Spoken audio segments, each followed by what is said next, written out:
Hello student, I am Mr. Mohammad Saqib, your biology teacher, and I welcome you all in my YouTube channel The Bios Planet. तो अब हम शुरू करते हैं, एक नए चैप्टर को शुरू करते हैं जो कि जिसका नाम है बायोलॉजिकल क्लासिफिकेशन। तो इस चैप्टर में हम बड़े इंपॉर्टेंट चीज़ों को देखने वाले हैं। ये चैप्टर अगर क्योंकि आगे के दो चैप्टर जो है वो एक plant kingdom and animal kingdom, अगर उन दोनों चैप्टर को समझना है तो उससे पहले आपको चैप्टर नंबर सेकंड को, जो क्लास 11 एनसीईआरटी का चैप्टर नंबर सेकंड आपका है, वो बहुत ही इंपॉर्टेंट है। तो पहले आप क्या करें कि इस चैप्टर को अच्छे से समझ लें, तो वहाँ वाले चैप्टर, वो वाले chapter animal kingdom and plant kingdom वाले चैप्टर जो है वो आपको आसानी से समझ में आ जाएंगे। एक चीज़ ये, दूसरी चीज़ ये कि जो मैंने पहला जो चैप्टर कंप्लीट किया था आपका द लिविंग वर्ल्ड, वो बहुत ही इंपॉर्टेंट चैप्टर था। इस चैप्टर को समझने के लिए वो पहला वाला चैप्टर काफ़ी इंपॉर्टेंट था। उसमें मैंने पहले ही टेक्सोनॉमी, क्लासिफिकेशन, सिस्टमेटिक, आइडेंटिफिकेशन, इन सारी चीज़ों को मैंने पढ़ाया था। अब हमें जो पढ़ना है इस चैप्टर में, जो हमें पढ़ना है वो बायोलॉजिकल क्लासिफिकेशन, जो क्लासिफिकेशन किस तरह से किया गया उसके बारे में पढ़ना है। तो अगर वो समझ में पिछला चैप्टर देखना है तो आप प्लेलिस्ट में चले जाइएगा। मैंने उसमें 6 या 7 जो भी उसके लेक्चर हैं वो मैंने उसमें अपलोड कर रखे। आप उसमें जाके हर एक लेक्चर को देखें और क्वेश्चन बने तो आप वहाँ पे कमेंट बॉक्स में लिखे जरूर। ओके, तो अब इस चैप्टर को स्टार्ट करते हैं। इस चैप्टर में सबसे पहले क्लासिफिकेशन को समझते हैं कि जो ऑर्गेनिज्म हैं उनको क्लासिफाई किया गया और उनको क्लासिफाई क्यों करना पड़ा। पहले तो ये समझ लेते हैं क्यों करना पड़ता है ऑर्गेनिज्म को क्लासिफाई। अब मैंने पिछले चैप्टर में बताया कि there are more than 1.5 to 1.8 million species on this earth. तो अर्थ पे 1.5 to 1.8 मिलियन स्पीसीज हैं और ये सारी स्पीसीज, इनके स्टडी करना बहुत ही टफ है। How can we study all those kind of organism? अगर हम उनका बेसिक स्ट्रक्चर और फंक्शन और इन सारी चीज़ों का अगर स्टडी करना चाहेंगे तो कैसे करेंगे? तो इसके लिए ही क्लासिफिकेशन बनाया गया, क्योंकि इतनी ज़्यादा स्पीसीज अगर हम एक एक ऑर्गेनिज्म को चेक करेंगे, उनके क्लासिफाई करेंगे, उनके स्टडी करेंगे, तो ये हमारे लिए बहुत ही मुश्किल होगा। So how can we study all those organisms? By the using of this classification. By this classification we can categorize those organisms into group and subgroup. Classification में क्या करेंगे, हम ऑर्गेनिज्म को ग्रुप एंड सब ग्रुप में categorise कर देंगे और अगर हमने एक ग्रुप की स्टडी की, उस ग्रुप में पाए जाने वाले सारे इंडिविजुअल, सारी पॉपुलेशन की हमने क्या कर ली, स्टडी कर ली। तो ये हमारे लिए किसी ऑर्गेनिज्म के स्टडी को आसान बनाता है। तो ये बहुत ही इम्पोर्टेंट टाइप का ब्रांच ऑफ साइंस है। तो चलो अब हम इसमें पढ़ते हैं। देखो ये जो मैंने पहले ही बताया, biology is very ancient part of science, you know. ये एक बहुत ही एंशिएंट टाइप की साइंस है और इसमें लोगों ने इस पे बहुत पहले से काम करना शुरू किया। तो क्लासिफिकेशन का अगर कहीं से सबसे पहला अगर देखा जाए, क्लासिफिकेशन का अगर सबसे पहला एविडेंस कहीं से मिलता है तो वो बहुत ही बिफोर जीसस क्राइस्ट, ठीक है ना, तो बहुत पहले से मिलता है। फॉर एग्जाम्पल जैसे एरिस्टोटल का नाम आपने सुना होगा। तो मैंने पहले बताया कि फादर ऑफ बायोलॉजी जिनको हम कहते हैं, तो उन्होंने सबसे पहले ऑर्गेनिज्म को क्लासिफाई किया था। 2 पार्ट में उन्होंने क्लासिफाई कर दिया था। एक उन्होंने क्लासिफाई किया था, एक प्लांटी बना दिया था। Those organism which can move, वो प्लांटी हो गया। जो मूव नहीं कर पा रहे थे उनको प्लांटी में। And those organism which can move, उनको उन्होंने किस में क्लासिफाई कर दिया, एनिमैलिया। ओके, अब तो ये 2 ग्रुप हो गए। उसके बाद प्लांटी को फर्दर उन्होंने उनके स्ट्रक्चर के बेस पे, उनका जो एक्सटर्नल स्ट्रक्चर था उनके बेस पे, कुछ छोटे प्लांट होते थे, कुछ थोड़ा साइज में बड़े होते थे और कुछ एक बड़े ट्री, पेड़ वाले, बड़े वाले जो पेड़ होते हैं, उनके बेस पे उन्होंने 2-3 पार्ट में डिवाइड किया। ये जो उनका क्लासिफिकेशन था, ये क्लासिफिकेशन बड़ा ओल्ड टाइप का क्लासिफिकेशन था, एंशिएंट क्लासिफिकेशन था, जिसे एरिस्टोटल ने किया था। तो एरिस्टोटल ने इस क्लासिफिकेशन को किया, ओके, एरिस्टोटल का। अब इसमें एक उन्होंने हर्ब बनाया, एक श्रब्स, एंड देन लास्ट वाला आपका ट्री था। फिर उसी क्लासिफिकेशन में जब हम फर्दर आगे बढ़े तो प्लांट एनिमल वाले में, एनिमल जो मूव कर रहे थे उनके बारे में, उनमें जो मूव कर रहे थे उनको उन्होंने 2 पार्ट में डिवाइड किया। एक वो हो गए हैविंग रेड ब्लड, जिनके अंदर रेड ब्लड पाया जा रहा था, and those having non red blood. अब एक तो वो थे जिनके अंदर रेड ब्लड था और एक वो थे जिनके अंदर रेड ब्लड नहीं था। तो सबसे पहला जो क्लासिफिकेशन जो आपके एनसीईआरटी में भी दिया हुआ है, काफी टाइम पहले ये क्लासिफिकेशन किया गया था। तो इसे सबसे पहले जो क्लासिफाई किया था, किसने किया था? एरिस्टोटल ने किया था। और उसके बाद 1756 there was a scientist Carolus Linnaeus. आपने पिछले वाले चैप्टर में मैंने इनका नाम बताया था, ये वही कैरोलस लीनियस है जिसने बाइनोमियल नोमेनक्लेचर को दिया, और इन्हीं को फादर ऑफ टेक्सोनॉमी भी कहा जाता है, फादर ऑफ टेक्सोनॉमी। तो फादर ऑफ टेक्सोनॉमी कौन है? Carolus Linnaeus. तो कैरोलस लीनियस ने क्या किया? इन्होंने बस सपोर्ट किया। किसको सपोर्ट किया? एरिस्टोटल, फादर ऑफ बायोलॉजी के जो क्लासिफिकेशन को उन्होंने मान्यता दे दी। उन्होंने कहा कि नहीं, ये क्लासिफिकेशन बहुत सही है, ये इसमें कोई प्रॉब्लम नहीं है। और उन्होंने इसी का नाम, क्या नाम है, जो एरिस्टोटल का जो क्लासिफिकेशन था उसका उन्होंने नाम क्या दिया? Two kingdom system. ये किसने दिया?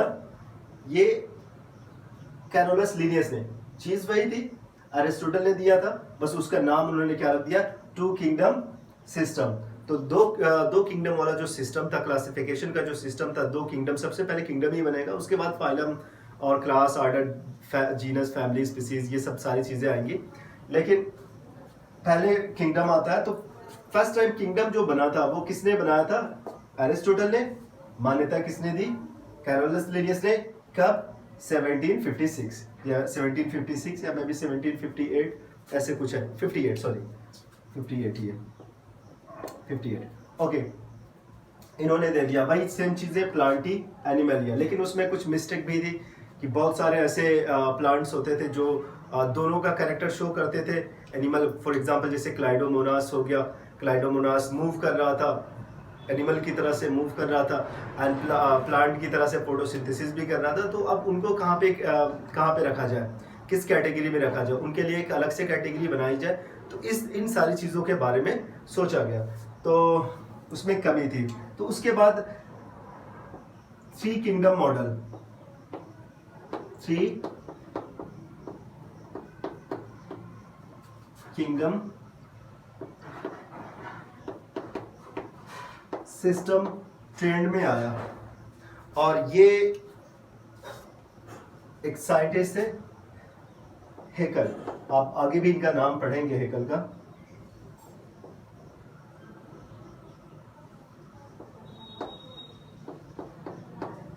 हेकल इन 1866। तो 1866 में हेकल ने 3 किंगडम मॉडल दिया, और उन्होंने एक नया किंगडम बना दिया जो जिनका कैरेक्टर प्लांट से नहीं मिलते थे, जिनके कैरेक्टर एनिमल से नहीं मिलते, तो उन्होंने उनके लिए एक अलग किंगडम बना दिया कि जिनका नहीं मिल रहा है उनको ले जाके कहाँ पे डाल दिया जाए? प्रोटिस्टा में डाल दिया जाए। तो अगर देखा जाए प्लांटी और एनिमलिया के बाद थर्ड अगर कोई किंगडम बना तो वो कौन सा बना? प्रोटिस्टा। तो प्रोटिस्टा जो किंगडम है वो किसने दिया? वो हेकल ने दिया। जिनके कैरेक्टर्स प्लांटी और एनिमलिया से नहीं मैच कर रहे थे उसे किस में डाल दिया गया? प्रोटिस्टा में डाल दिया गया। अब उसके बाद हम आगे देखते हैं आपका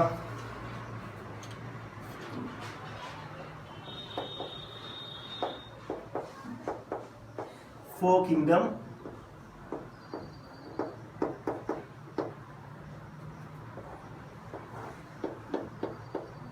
सिस्टम।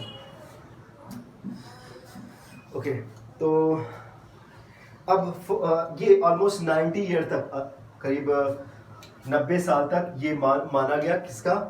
ये हेकल का जो 3 किंगडम मॉडल था, इसको माना गया, ये ट्रेंड में रहा, लोगों ने इसको यूज किया। वर्ल्ड के जितने साइंटिस्ट थे उन्होंने इस मॉडल को यूज किया। लेकिन कुछ टाइम बाद तक may be 90 year, after 90 year क्या हुआ कि बहुत सारे बेबी प्रॉब्लम्स आए, तो उनको फिर से सॉल्व, देखो क्या है ना कि जो साइंस है इसमें जो बहुत सारे अभी भी प्रॉब्लम है, इनको धीरे धीरे सॉल्व किया जा रहा है। जैसे जैसे टेक्नोलॉजी बढ़ रही है वैसे वैसे इन प्रॉब्लम सॉल्विंग की जो स्पीड है ना वो भी बढ़ रही है। तो हालांकि यहाँ पे 90 ईयर लग गए, तो 4 किंगडम मॉडल दिया। और ये एक साइंटिस्ट थे, उनका नाम था कोपलैंड, जिन्होंने 1956 में एक और किंगडम के बारे में बताया। और वो आपका किंगडम कौन सा था?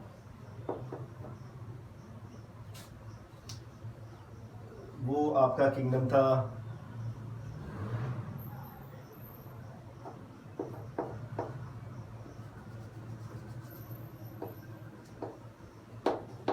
मोनेरा। ओके, वो कौन सा किंगडम था? मोनेरा।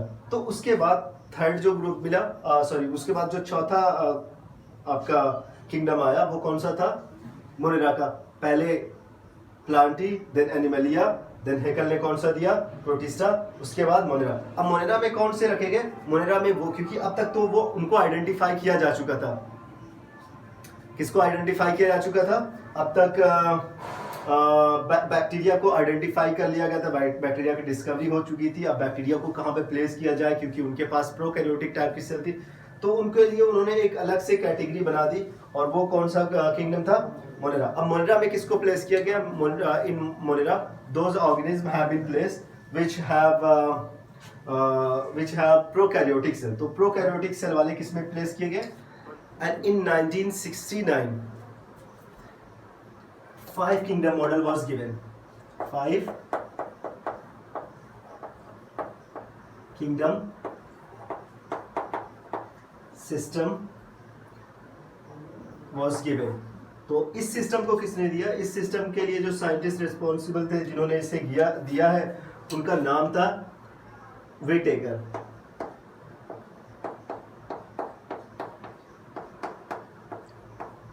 इन 1969। तो 1969 पे जो व्हिटेकर थे, आर.एच. व्हिटेकर, उन्होंने क्या किया?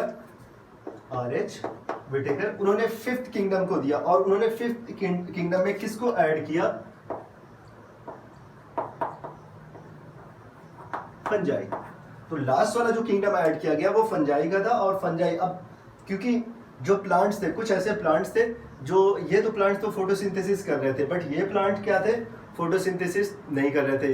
ये हेट्रोट्रॉफिक होते हैं और ऊपर से एब्जॉर्प्टिव नेचर के होते हैं। और इनकी सेल वॉल और इनकी सेल वॉल में क्या होता है? डिफरेंस होता है। जैसे प्लांटी है और फंजाई की जो सेल वॉल होती है, इनमें कुछ डिफरेंसेस होते हैं। फॉर एग्जांपल, जैसे इनकी जो सेल वॉल होती है वो किसकी बनी होती है? सेलुलोजिक सेल वॉल होती है। बट इनकी जो सेल वॉल होती है फंजाई की सेल वॉल जो होती है पेप्टिडोग्लाइकन की बनी होती है। तो एक तो ये डिफरेंस है।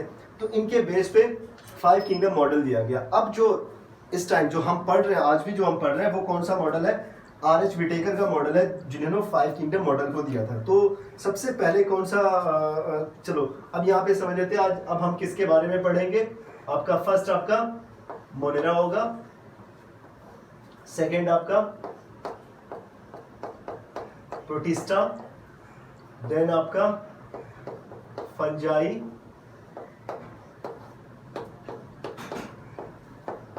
Plantae and